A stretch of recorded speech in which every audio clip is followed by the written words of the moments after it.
Hey everybody, welcome back to Keep It Dirty. I'm your host Leslie Dowling and just wanted to give you a little recap of what's going on. I will be having guests that share their passions on our ever-changing environment, sharing functional health and nutrition and the ebbs and flows of life and just trying to be mentally and physically and emotionally in balance.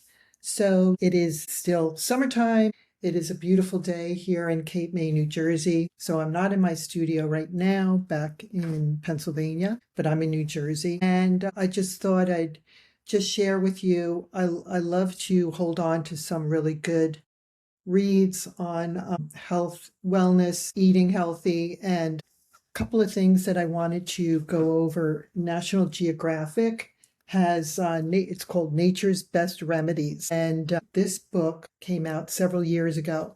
But what I wanted to do is just share with you some of the things that I put in my smoothies and drinks, my go-to, but also just to take precautions on some of the herbs and remedies and popular things that people are putting in their drinks that you have to take precautions with people with high blood pressure, or it could be people that are undergoing chemotherapy or radiation therapy, to just check and Google and maybe call your doctor before you start putting all these wonderful superfoods and other things into your drinks, because you never know, it might be affecting you on another level. So I love goji berries. I'm pretty good with that. I don't have any kind of side effects, whatnot. So goji is actually called a feel-good fruit. And I'm reading from the actual National Geographic literature. And so goji is known as the feel-good fruits. And goji has been cultivated along China's Yellow River since the 1400s.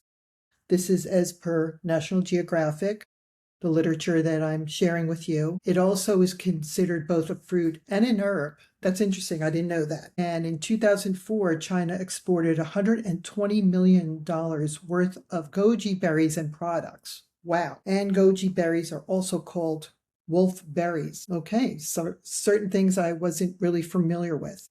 The goji berries, which I knew are rich in antioxidants, and goji juice may also be a mild adaptogen. But some of the precautions, and I think it's great that the literature also stresses some of the things that you should be careful with, because a lot of people don't realize when they hear a different wave or some fad that's going through where everybody's using the goji berries. But precautions are goji should be avoided by those undergoing chemotherapy or radiation therapy unless recommended by a healthcare provider. And those taking high blood pressure or diabetes medicines should also seek advice before taking. Very interesting. Goji may increase the activity of blood-thinning medications such as warfarin. Avoid combining these. Okay, look at that. Something I didn't even realize. So yeah, a lot of these are blood thinners. I just know when I had some minor surgery several months ago, I had to stay away from like green tea, ginger, a lot of things that I was taking every day. I didn't realize were blood thinners. And I noticed that I would bruise easily. And I never made that connection.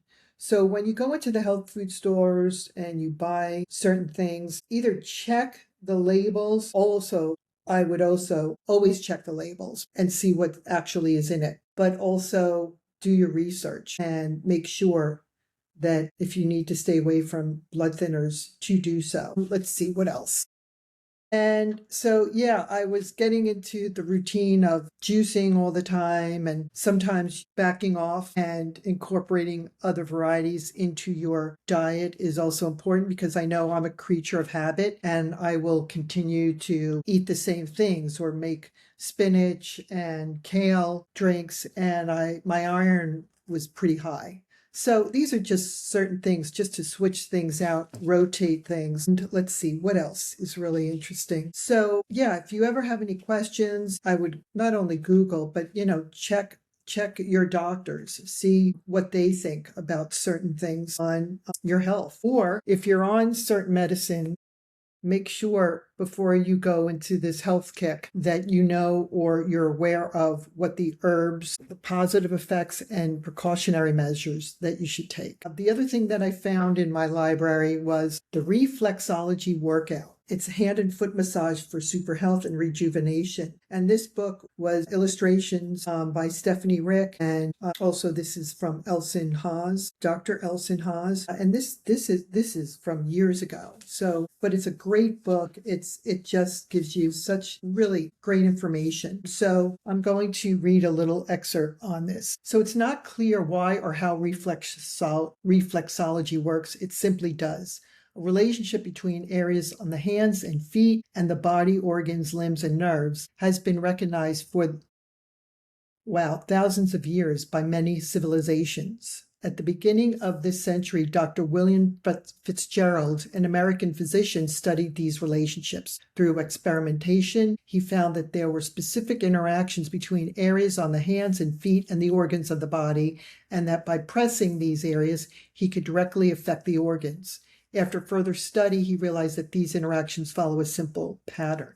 And this is taken from the reflexology book. And what I like about it is, and I don't know if it's still, I'm sure you could go on Amazon, but there's one called the Rejuvenation Workout, and it's 7 minutes, 2 times a week. And it literally shows you your hands, your left and right hand, your left and right foot, and areas that you should put pressure on. And I know, and you could probably attest to this, that when you go for massage and then they work on your feet, if you're really in tune with your body, you could feel certain areas when they're pressing on your feet and the soles of your feet, where, say, I know when I was cleansing or something and I could just feel certain organs. Like I felt like the areas of my feet were black and blue because of the detoxing. So it's really amazing, the human body and all that we don't really know about. So yeah, do your research. If you're interested in reflexology, it's pretty fascinating. So yeah, look on or go to your local library and see what they have on reflexology and take the time to learn a little bit more about it. So it is the summer, it is the end of July, and I am now booking guests for fall, winter going forward, revving up. I did take a 5-month hiatus from all social media, and I even took down my LinkedIn. I really felt like I was, with all the robots and AI generated things, you really have to be ahead of what's going on with what's legit, what's not. I personally I have my small community. I'm not looking to blow up my business that I need to be on LinkedIn. If people are interested in finding more out about me, they can go on my Facebook or my Instagram, which is Keep It Dirty Podcast.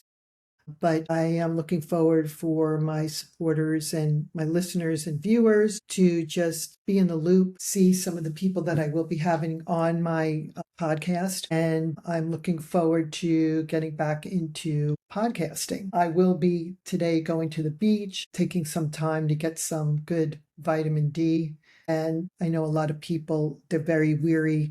They put a lot of the UV all over them, but even 20 minutes of just that pure sunlight to get that vitamin D is so healthy for you. And just trying to be mindful during the summer to rehydrate. I do use as a matter of fact, I'm going to get it right now.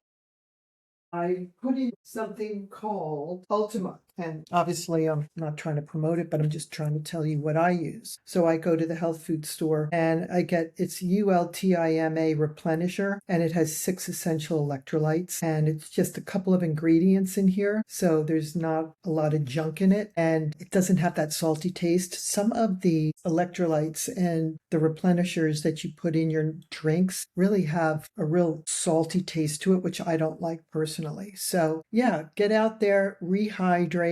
Take your dog for a walk, get out in the beautiful weather, and enjoy the rest of your summer. Hopefully, wherever you are in the Northeast, we had a lot of crazy storms.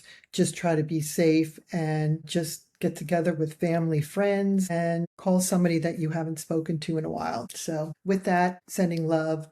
Hope you guys have a great rest of your day. And next week, I will be interjecting some other things that I've been doing and certain protocols I've been using to just keep energized, keep healthy, and just enjoy life. All right. Take care, everybody. Bye.